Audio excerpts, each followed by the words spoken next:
May question ba kayo? At hindi, wala tayong question lagi. Malinaw?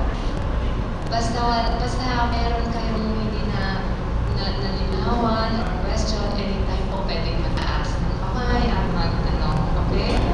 So, sa verses 6 to 9, basahin natin yon. Verses 6 to 9, just as Abraham believed God, and it was accounted to him for righteousness. Therefore, now that only those who are of faith are sons of Abraham. And the scripture, foreseeing that God would justify the Gentiles by faith, preached the gospel to Abraham beforehand, saying, in you all the nations shall be blessed. So then, those who are of faith are blessed with believing Abraham. So dito, papakita niyo po na kung paano na-save yung mga Old Testament believers na katulad ni Abraham, ganun din tayo masasave.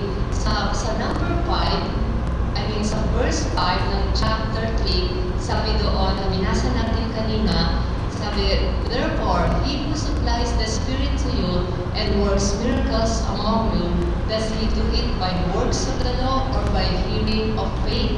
So, alam natin yung answer doon. It is by hearing of faith.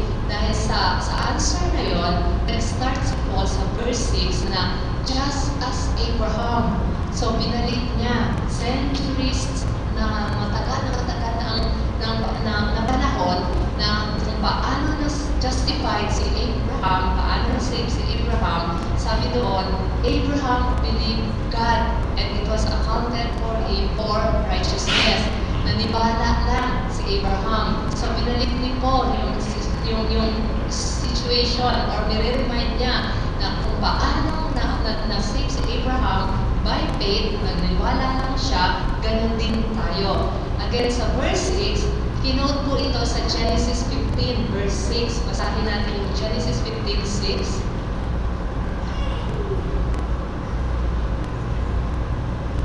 Genesis 15:6, and he believed in the Lord, and he accounted it to him for righteousness. So he believed in the Lord, and it was accounted to him for righteousness. Basahin din natin sa Romans 4:3. Romans 4:3, for what does the scripture say? Abraham believed God, and it was accounted to him for righteousness. So again, Abraham believed God, and it was accounted to him for righteousness.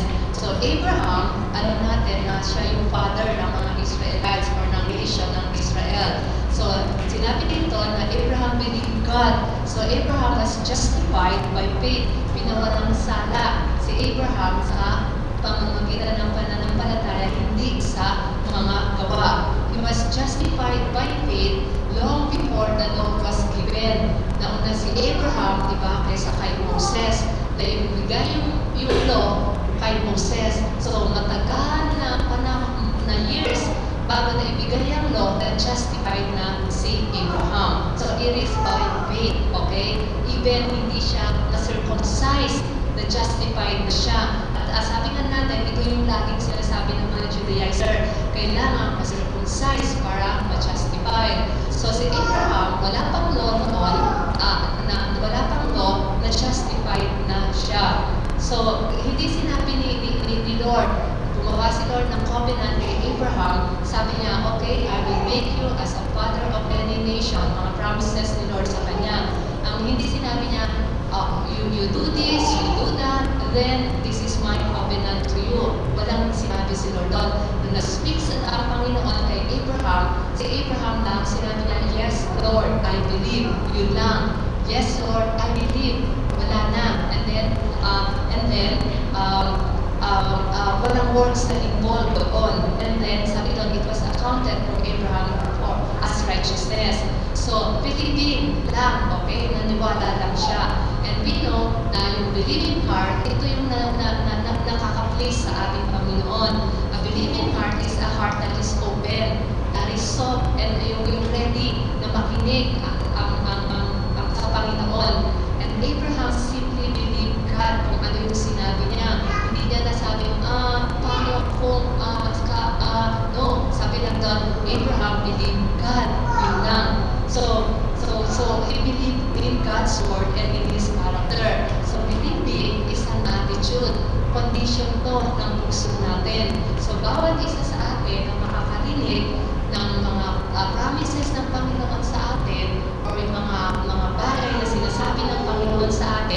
ang response natin dapat ay maniwala tayo.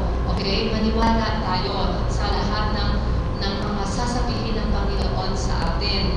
And then, kapag naniwala tayo, then there will be a fresh impartation ng righteousness niya sa buhay natin. Magkakaroon ng impartation ng righteousness sa buhay natin. So, when God says something sa'yo, sabihin lang natin, yes, Lord, I believe you. So, and it will be accounted to us for righteousness. Again, it is a condition of heart.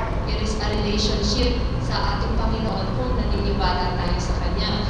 And we know, sa yung mga Israelites, noong sila ay from Egypt, nung papasok sila sa promised land, supposed to be na pinangako ng Panginoon, sabi ng mga Israelites, hindi namin kaya. And yun ang sabi ni Lord, you will enter sa promised land. Ang response nila, it is the opposite of what Abraham responded. Sabi nila, hindi namin kaya. We are like grasshopper. So instead of saying, yes, Lord, we believe you, hindi yun ang ginawa nila.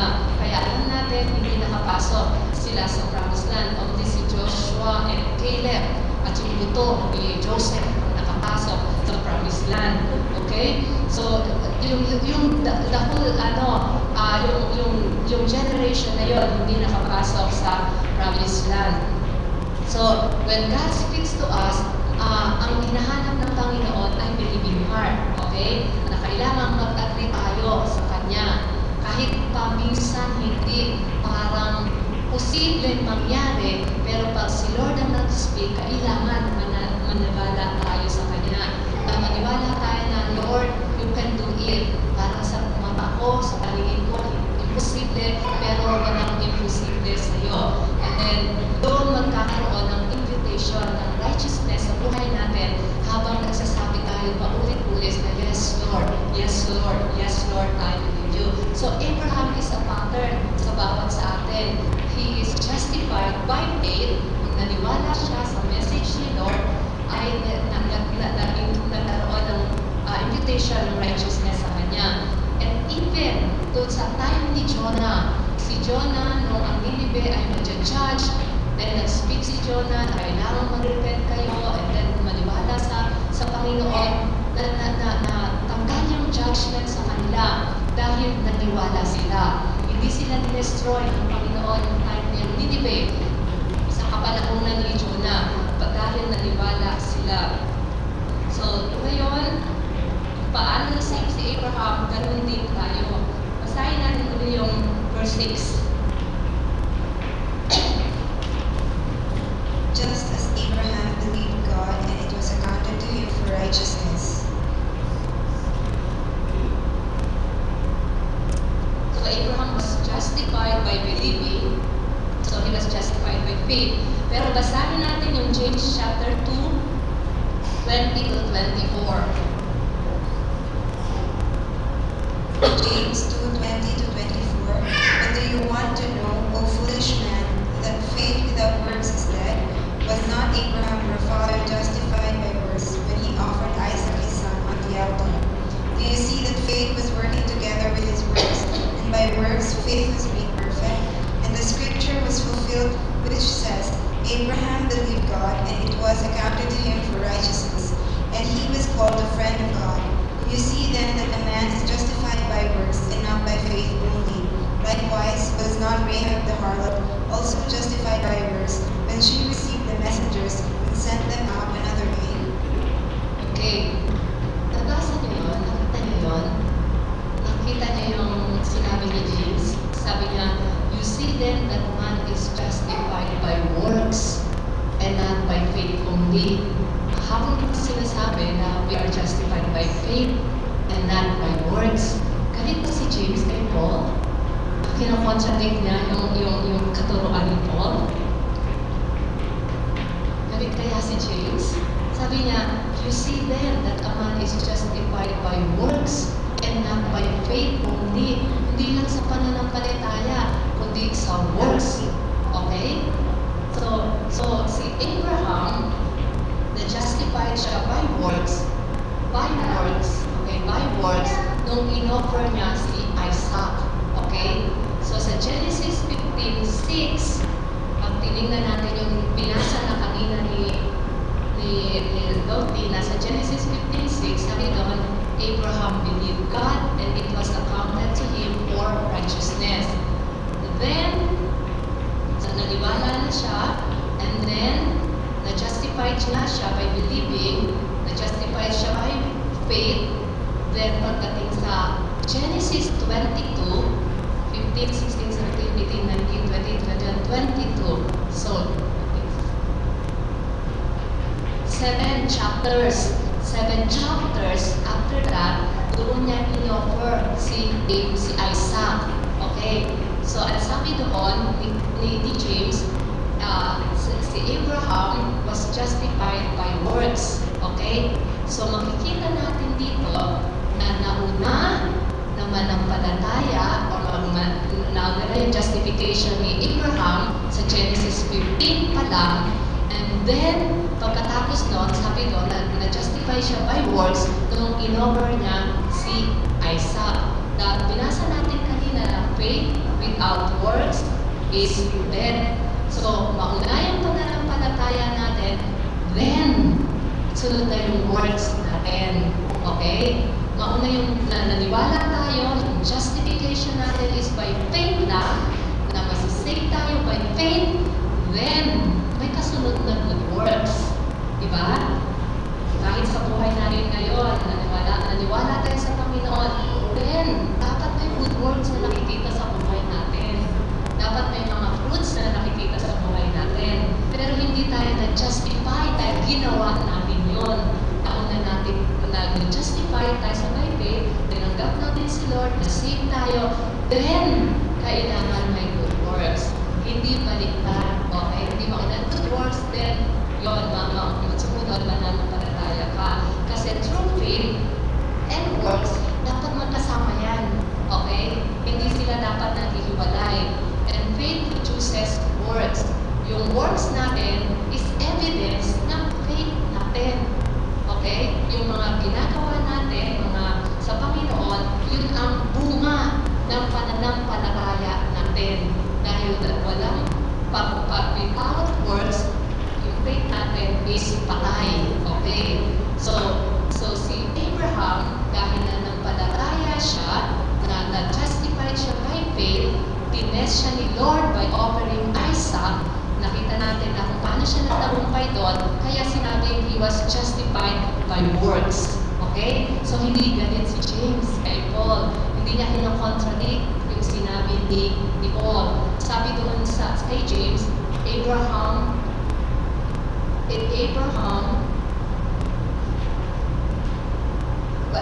was justified by works when he offered Isaac.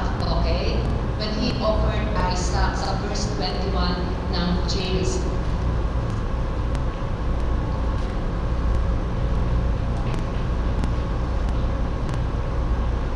Parang ano daw to, yung katulad na kapag ang isang tao ay in love,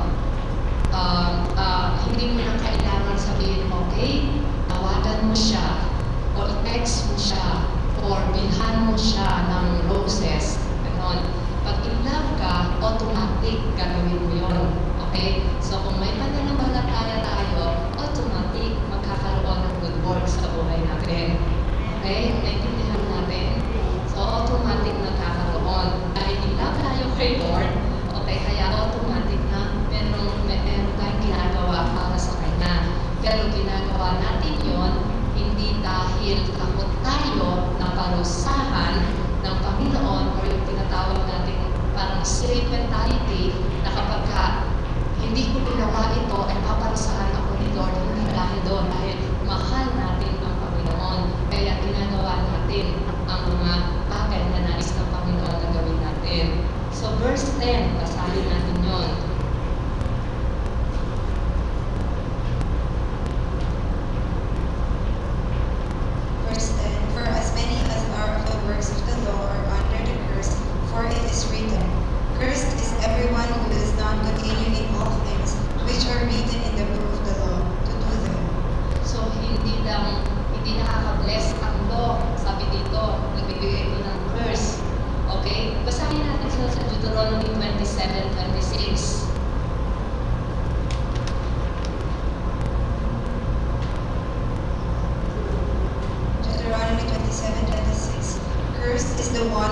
Cursed is the one who does not fulfill all the words of the law. Or yung sa binasa natin sa verse 10, cursed is everyone who does not continue, okay, in all things.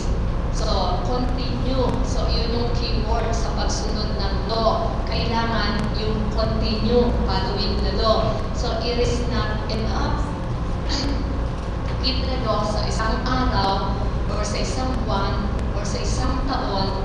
Once na sinabi mo na you are justified by law, then kailangan mong i-continue all the rest of your life na isusundin yung law na yun. And meron 10 commandments, meron pang 600 plus na law sa law ni Moses.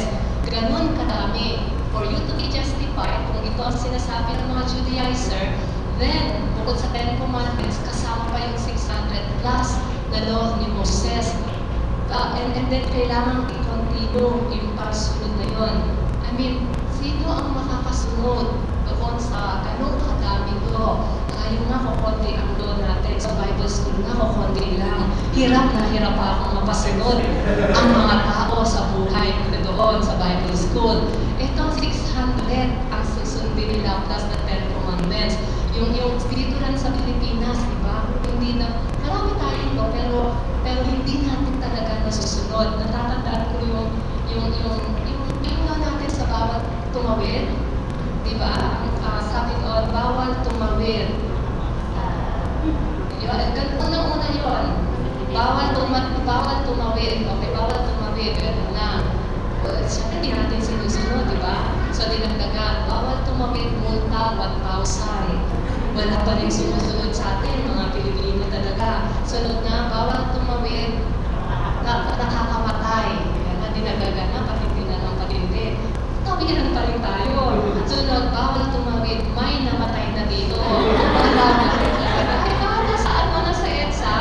Ganon, may namatay na dito. Wala, patuloy pa rin tayo. At sabi ng isang pastor na nakakilala ko, susunod daw na ilalagay na bawal tumawid, papatayin.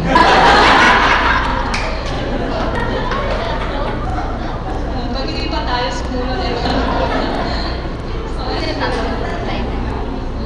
so, dahil tayo ay human, talagang hindi makakasunod sa law. Kasi imagine, kung ito yung sinasabi ng mga Judaizer, then you need to continue hanggang nabubuhay ka na nakasundin ng mga law na ito. So, doon sa verse 11, basahin natin doon.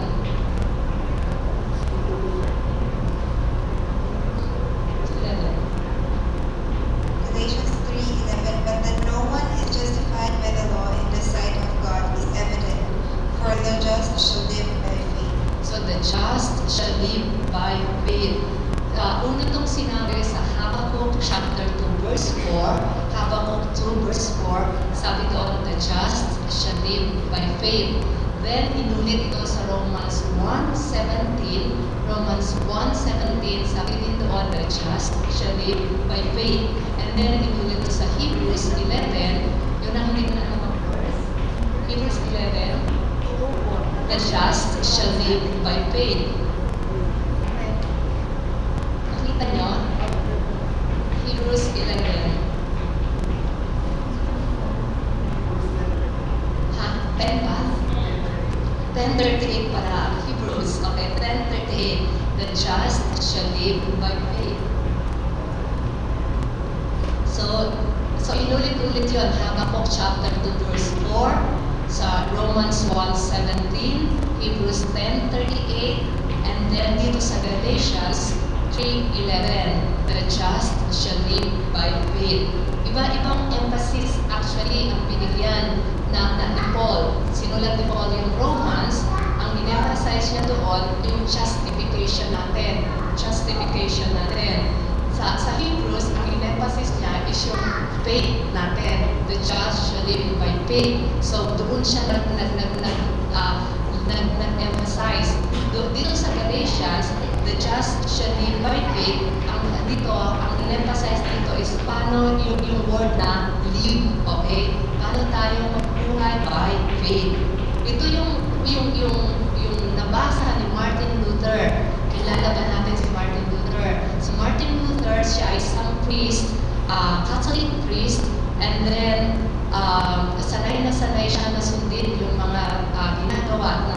Catholics na yung mga naglalakad, nakaluhod sa church, or yung mga nagpa-fast para ma-earn yung favor na kapag ginawa to, accepted ako by Lord. So, maraming mga ginagawa na ang mga Catholic para mag-earn ng favor, para tanggapin ako ng Panginoon. Pero, wala na nangyari doon. Hanggang isang araw, binuksan ni Martin Luther yung Bible niya, nabasa niya yung Romans 1:17, the just shall live by faith. Sabi niya, hindi ko na kailangan gawin ang mga bagay na ito. The just shall live by faith. Maniwala lang ako by faith. Sabi niya, and then accepted na ako, justified na ako. And then, gumawa siya ng 900 plus na thesis at inano niya doon sa door ng Catholic at sinabi niya gano'n, ito yung mga hindi tama na ginagawa natin, hindi tama sa scriptures. So, sabi niya gano'n, dahil nga ang justification natin is by faith, kaya meron tayong Protestant ngayon. Basically, doon tayo nanggaling sa kanya. From Catholic, umalis siya, naging Protestant. Hanggang sa modify na naman doon, iba-iba na yung sa bawat generation na tayo ngayon ay born again. Ganon. Pero nakita ito ni Martin Luther, the just shall live by faith. Sabi niya, naintindihan niya na ang Kristiyano hindi laging do this, do that, do this, do that, do this, do that. Sabi niya, ang Christianity pala is what Christ has done. It's not the big do, it's the big done. Kung ano na yung ginawa ni Lord sa buhay natin. And Jesus did it all kung ano yung ginawa niya. Sabi niya, the law will always say, do and live. Gawin mo to, and then, mabubuhay ka. Pero sabi niya, ang faith, ang sinasabi niya, believe and live. Maniwala ka lang, mabubuhay ka. Sabi ni Martin Luther. So, verse 12, sabi, basahin natin ang verse 12. Verse 12, yet the law is not of faith, but the man who does them shall live by them. So, the law is not of faith. So, yung faith and law, contrary principle siya when it comes to salvation natin. Okay? Kaya hindi pwedeng faith plus law, or faith, plus keeping the law. Hindi pwede yun. Kailangan by faith lang. So, they oppose each other. Pagdating sa salvation natin, okay? Pagdating sa justification natin, it is by faith. It's either by faith or by law. So, kung saan mo gusto, you cannot combine them. Hindi pwedeng faith plus, okay? Faith then, okay? Pero faith plus sa ano natin, sa salvation natin, hindi pwede. So, hindi tayo pwedeng ma-justify by faith and by law. So, we need to choose. Sabi ni Paul sa mga Galatians, so what do you want? We want to be saved. We want to be justified by faith. So, that's it, by faith. Or do you want to be justified by law? Then, just by law. Then, keep the law of Moses. Sabi niya gano'n. So, the law is not of faith. That the man that doeth them shall live in them. So, basahin natin ito sa Leviticus 18:5. Leviticus 18:5, you shall therefore keep his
Pero, halimbawa, na-keep mo lahat, and then, nag-violate ako ng isa lang sa law ng Philippines natin, di ba ma-arrest pa rin ako?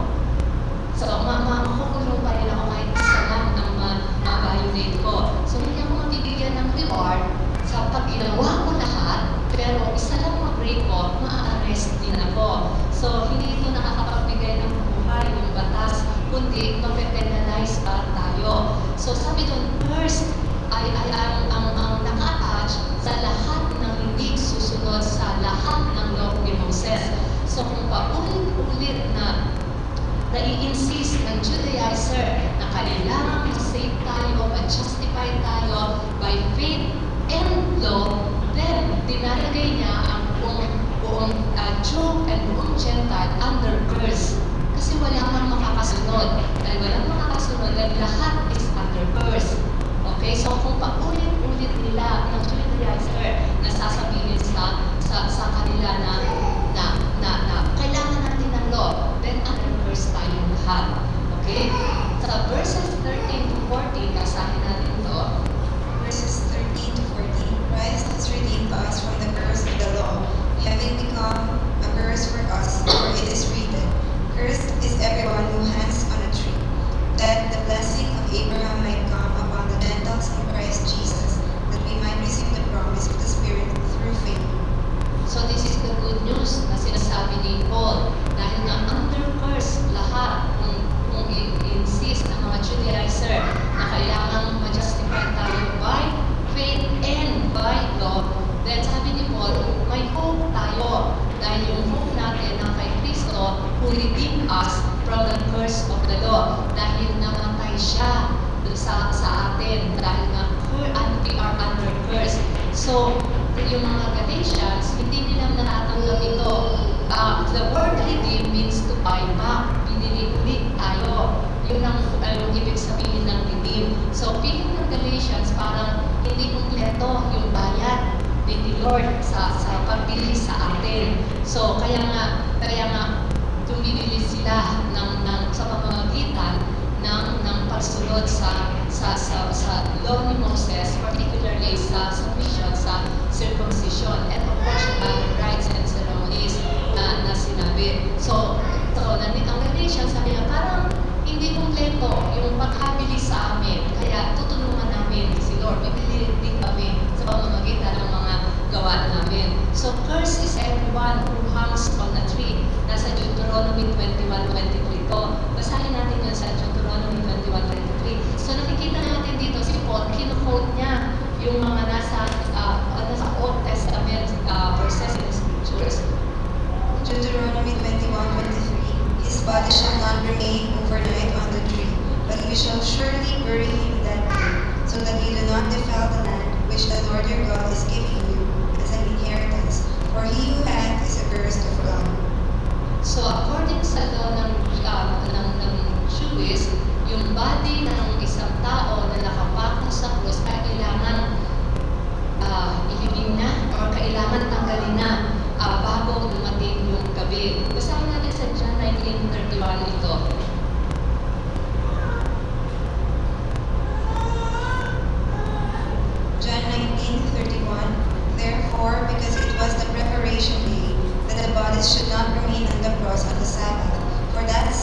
the Gentiles in Christ Jesus, that we might receive the promise of the Spirit through faith. So, Christ suffered para yung blessing na or promises niya kay Abraham ay ma-pass sa atin or tayo din magkaroon tayo sa pamamagitan ng pananampalataya or sa lahat ng tao mananampalataya, then kasama tayo dun sa blessing or sa promises na binigay kay Abraham. So, sa lahat ng nation, sa lahat ng tribes, sa lahat ng people, basta tayo nananampalataya, kasama tayo sa blessings na binigay kay Abraham. Isa dito yung gifts ng Holy Spirit, yung gifts ng faith. So maraming blessing na meron na promise kay Abraham. Kasama tayo doon sa lahat ng mananampalataya. So, verse 15, basahin natin to. Verse 15, Brethren, I speak in the manner of men, though it is only a man's covenant, yet if it is confirmed, no one annuls or adds to it. So, Paul, he uses a common illustration. Sabi niya, kung ang agreement ng tao, once na ito ay na-sign na or na-seal na, na-notaryo na sa atin, then hindi na ito pwedeng ibahin pa, gawin. Ang isang tao na mamamatay, na gumawa ng last will and testament niya, kapag ito ay pag namatay na siya, tapos sinabi na ng lawyer, ito yung last will and testament niya, hindi pwedeng baguhin yon kasi na-sealed na yon, okay? Na-signed na yon. Or halimbawa, may business kayo, kami ni Nanay Nelly, nagpumutang ako sa kanya ng 10,000. Nag-agree kami na babayaran ko sa 2 months, babayaran ko si Nanay Nelly ng 10,000. And then, sa middle ng months na yon, nagbago yung isip ko, ay, 10,000 na ang ibabayad ko. Then, darating si Nanay Nelly sa akin, sabi niya, ako na yung 10,000. Hindi, gusto ko 5,000 na lang ang ibayad ko. No, hindi ko pwede gawin yon kasi nagpirmahan na kami. Okay? So, hindi na pwedeng baguhin. So, sabi ni Paul, sabi niya, kung kayong mga tao nga, na kapag kayo'y nagpirmahan na at nagkaroon na ng selyo, hindi na pwedeng maiba, how much more doon sa covenant na ginawa niya kay Abraham na wala pa ang noon and yet may covenant ng ginawa, di how much more na ito ay hindi rin pwedeng baguhin. Si Abraham, he believed God. Period. Yung ginawa ni Abraham, yung mga promises ni Lord kay Abraham, na-sealed na yon. Then, dumating si Moses for 130 years bago itong kay Abraham. Si Abraham, lumipas ang 430 years na nagkaroon ng law ni Moses. So, kahit dumating pa yung law ni Moses, hindi na pwedeng palitan kung ano man yung covenant o yung promises ni Lord kay Abraham dahil naselyohan na, okay? Naselyohan na, may seal, may token ng covenant nila. And Abraham just believed God. So yung justification natin, yun lang. Dumating yung law for 130 years, eto na si Moses, kahit dumating pa yan, ito na. Dahil wala na pwedeng makapagpabago dito. Na ang justification natin is by faith. Dumating ang law, by faith pa rin. Sabi ni Paul, kung kayo mga tao, pag once na nag-sign kayo, hindi pwedeng mabago. How much more doon sa ginawa ni Lord at Abraham na na-send ka na. Okay, na hindi na pwedeng baguhin. So, verse 16, sabi doon, basahin natin yun. Now to Abraham and his seed were the promises made. He does not say, and to seeds as of many, but as of one, and to your seed, who is Christ. Okay, basahin din natin ito sa Genesis 22:17 to 18.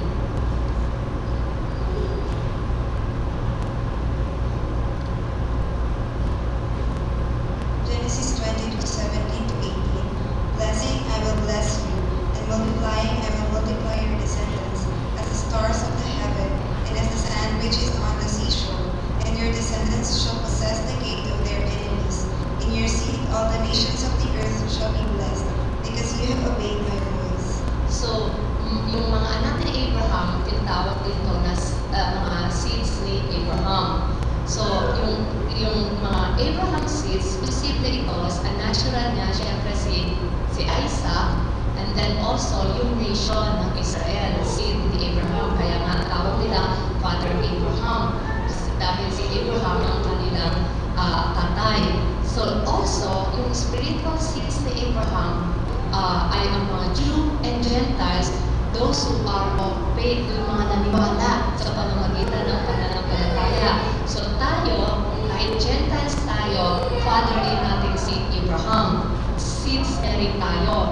dito sa verse 16, sabi doon, now to Abraham and his seed, wala ng S, singular na, okay? Hindi na seeds, okay? Tayo ay seeds na, tayo naniniwala sa pamamagitan ng pananampalataya, na-justify tayo, seeds niya tayo. Ang natural seeds niya, yung Israel. Pero dito, sabi doon, and to your seed, isa na lang, singular na. And ang seed na yun, of course, sinabi doon sa verse 16, tinutukoy na si Christ. So, seed din si Christ. Okay? The Lord Jesus Christ Himself ay seed ni Abraham. Okay? So, sabi doon, and to your seed, singular, si Christ, ay all nations of the earth will be blessed. So, dahil na kay Kristo tayo, and then tayo ay nasin tayo ni Abraham, then tagapagmana rin tayo ng mga promises na binigay ni Lord kay Abraham. Okay? Bigyan natin. Wala tayong time pag-aralan kung ano yung mga promises na binigay. Pag-aaralan nyo yung Abrahamic Covenant, makikita natin wonderful promises of God kay Abraham. Of course, yung isa dito, yung sinabi niya sa Genesis na nations, you know, and yung blessings kay Abraham. So tayo ay tagapagmana rin dahil sa isang seed na si Christ, dahil tayo ay kay Kristo, then tayo ay anak rin ni Abraham. At dahil anak tayo ni Abraham, tagapagmana tayo ng blessings na meron si Abraham. Okay?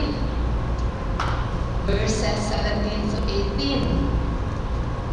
I hope hindi na guluhan ang buhay natin. So, nag-aaral tayo ng law and, you know, faith, okay? 17 to 18. Verses 17 to 18. And this I say, that the law, which was 430 years later, cannot annul the covenant that was confirmed before by God in Christ, that it should make the promise of full effect. For if the inheritance is of the law, it is no longer of promise, but God gave it to Abraham by promise. So, yung law na 430 years bago dumating ay hindi dapat makapagbabago doon sa covenant na ginawa ng Diyos kay Abraham. And also, sa binasa natin kanina sa Genesis 20 to 18, that in thy seed shall all nations of the earth be blessed. So, kaya kasama tayo doon sa nation na sinabi na yun. All the earth, lahat ng mananampalataya ay kasama, lahat ay na-justified by faith dahil tayo ay anak ni Abraham at pattern natin siya. Kaya ang justification natin is by faith.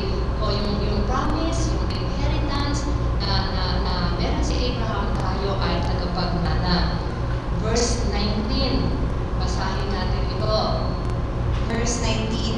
What purpose then does the law serve? It was added because of transgressions, till the seed should come to whom the promise was made. And it was appointed through angels by the hand of a mediator. Okay, so what purpose? Ano yung sabi doon? So bakit may law? Okay? Bakit na yung binagay pa yung law? Kung hindi naman talaga tayo ma-justify by keeping the law. So what's purpose? Anong purpose? Pag nilagay pa ito sa Bible, okay? Bakit ang dami-dami? 600 pa. Yung sa 5 books of Moses, Leviticus, Numbers, Deuteronomy, puro law yan. Kaya naman minsan tinatama na tayong basahin, di ba? Pag nagbabasa, ganun na lang. Kasi hindi natin mga paborito, mga books yan sa Bible. I mean, we rather read yung Psalms or yung mga Gospel. Pero pagdating sa Deuteronomy, parang ganun na lang tayo. So, bakit nilagay pa yun? Anong purpose ng law? Okay? Bakit may law? Ano sabi? Ha? Ano?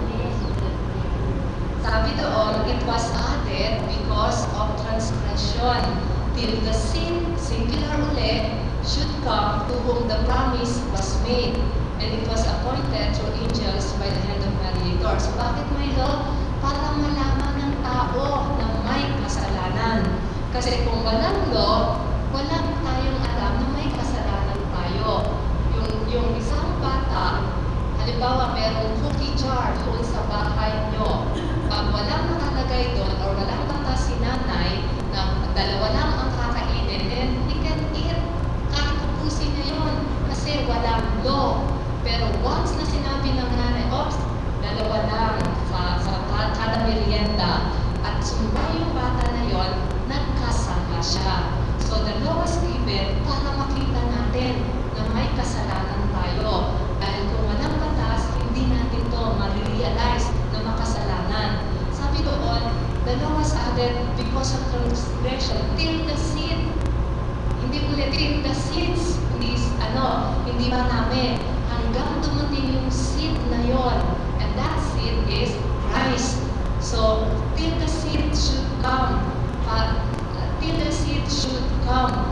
Yun, bago dumating yun, kailangan malaman natin na makasalanan ang bawat isa. Sinasabi ko rin po sa mga Galatians. So, it was added because of transgression. Law reveals sin sa buhay natin. Kaya nga pa, kahit simple dito sa church, pag sinabi ni pastor, you come on time. Law na yun. Hindi ka dumating. So, nakikita yung puso mo. Okay? Or kapag sinabi ni pastor na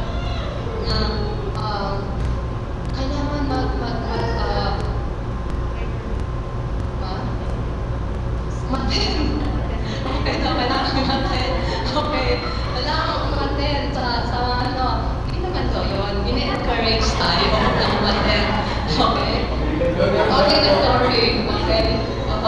So, kapag mayroong sinabi ang isang pastor sa atin, kapag hindi mo sinunod, nalalaman mo, di ba, yung puso mo. O kapag may pinapagawa si pastor sa atin, nag-complain ka, alam mo yung puso mo. Kaya, kailangan natin yung law, kailangan natin yung mga bagay na may magsasabi sa atin kasi it will reveal kung ano tayo, it will reveal kung ano yung nasa puso natin. So, yung law, kaya dahil hindi naman nung creation, dumating na agad si Lord at napako, hindi naman gano'n yung nangyari. Kaya nagkaroon ng law para malaman ng tao na makasalanan sila at dahil makasalanan ang tao, kailangan ko ng Redeemer. Kailangan kong masave. Dahil nagkasala ako. Dahil hindi ako nakatupad sa law. Kaya inat siya. Kaya merong law. Okay? So, the law was intended to reveal sin. Though yung sin ay nag-exist na naman talaga. Sabi nga natin, na si Adam pala, si Adam ay nagkasala, makasalanan na yung tao. So, nasa buhay na, nasa atin na makasalanan tayo.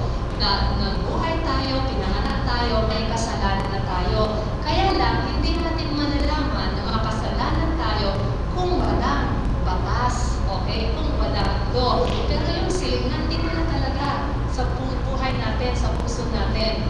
Kaya nagkaroon ng law para makita natin. Makasalanan ako, nakatupad sa batas na ito. And therefore, kailangan ko yung sin. Okay? Kailangan ko yung Redeemer. Kailangan ko si Christ. Okay? Sa buhay ko. Sabi doon, till the seed should come. So, importante yung word na till. Kasi, ibig sabihin, ang law is temporary.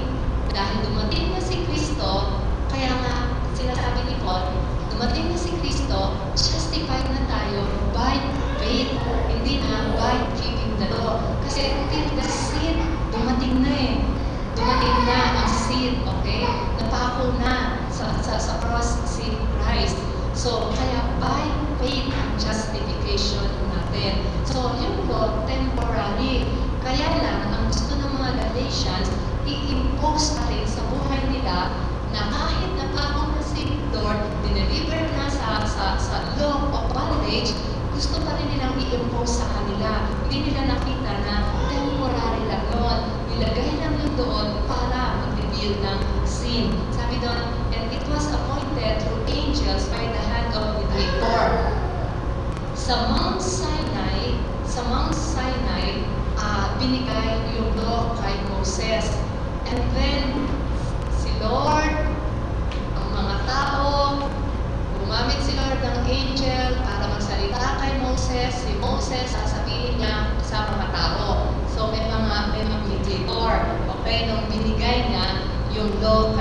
Moses.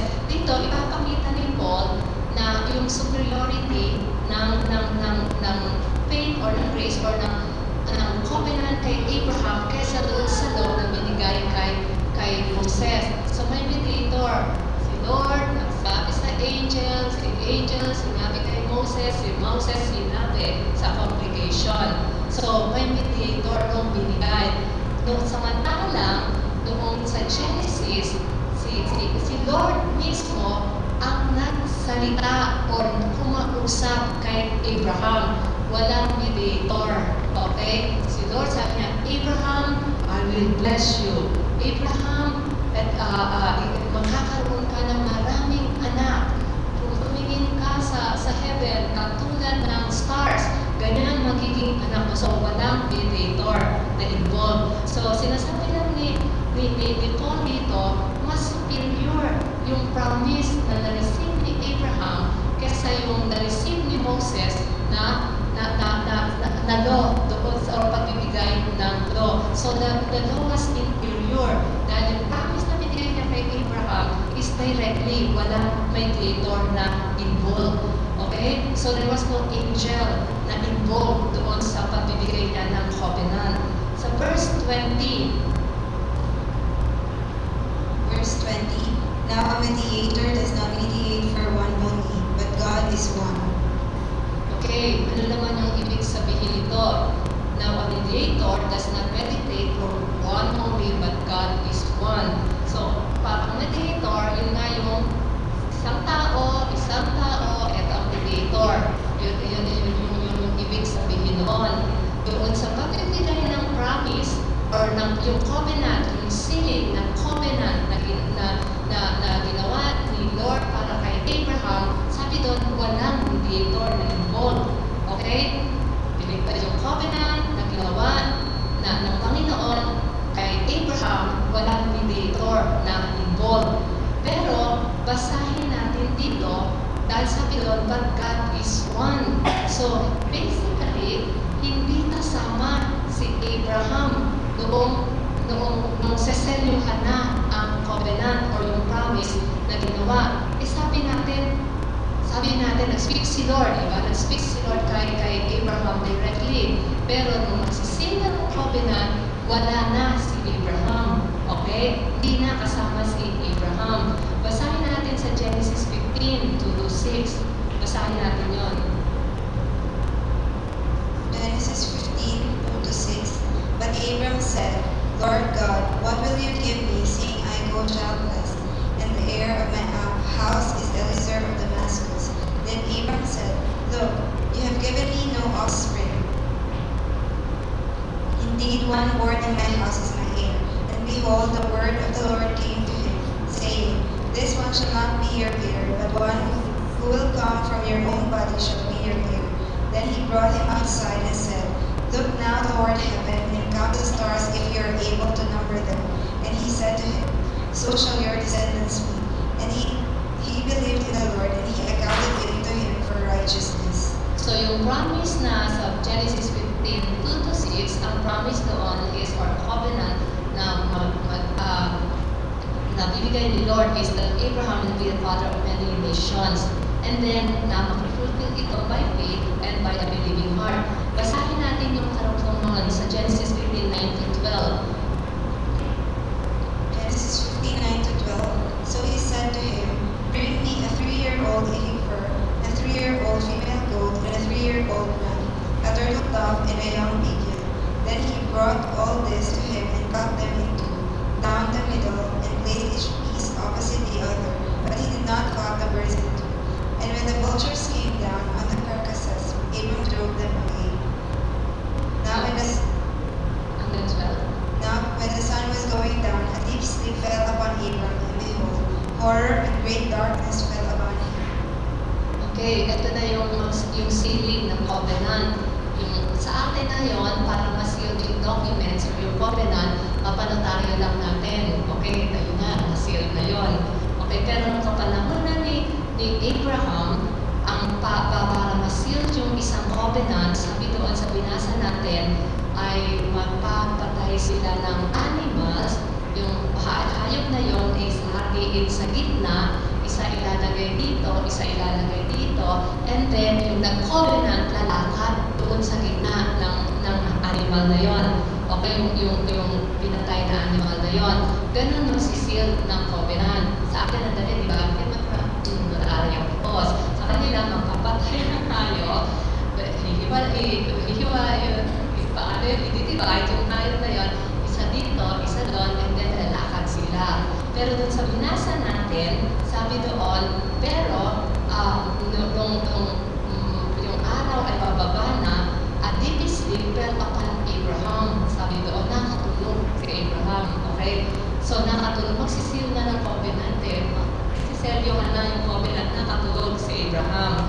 Okay? Sa Genesis 15:17, ang sabi doon, behold, a smoking furnace and a burning lamp passed between those pieces. So, mayroong ibang dumaan. Okay? Para ma-seal yung covenant na yun.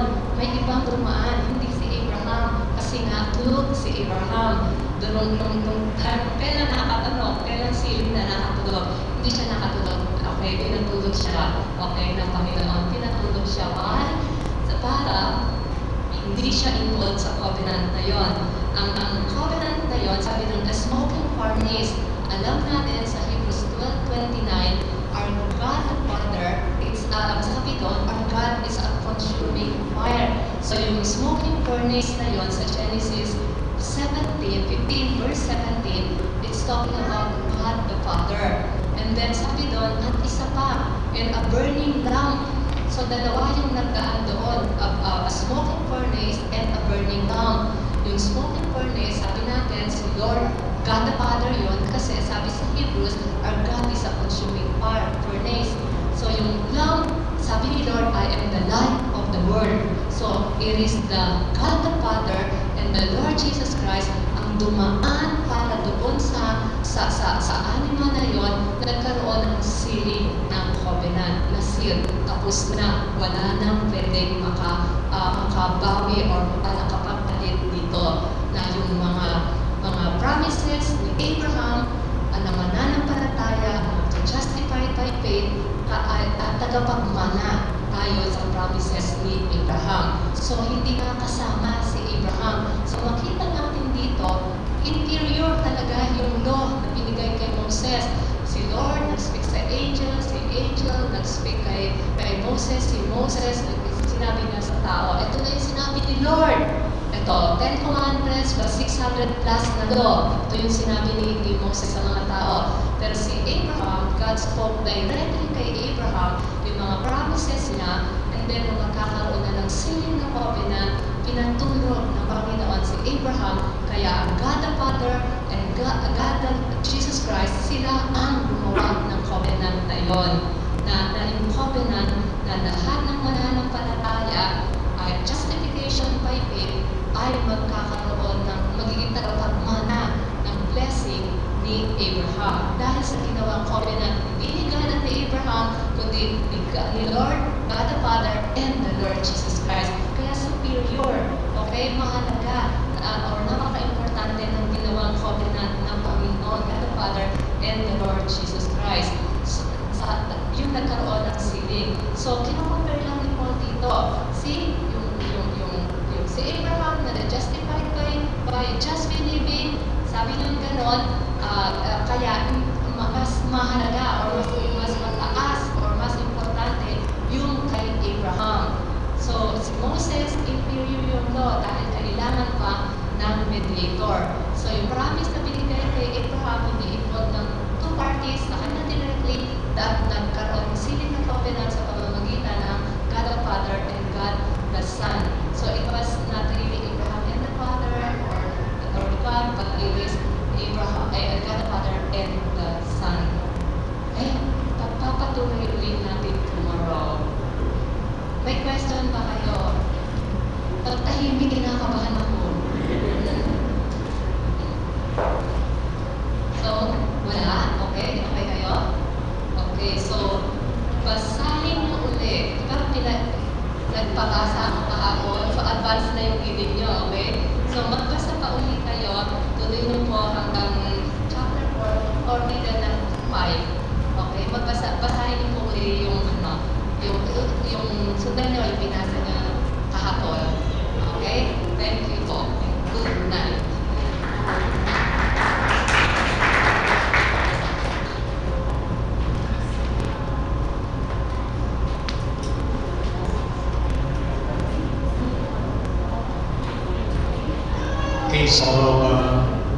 bago po tayo umuwi ay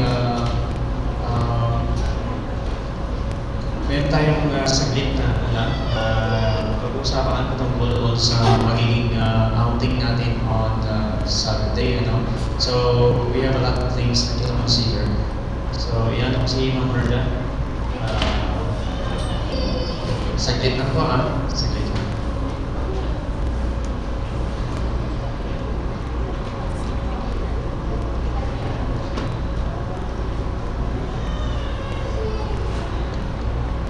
Okay, tungkol po dun sa outing sa Sabado,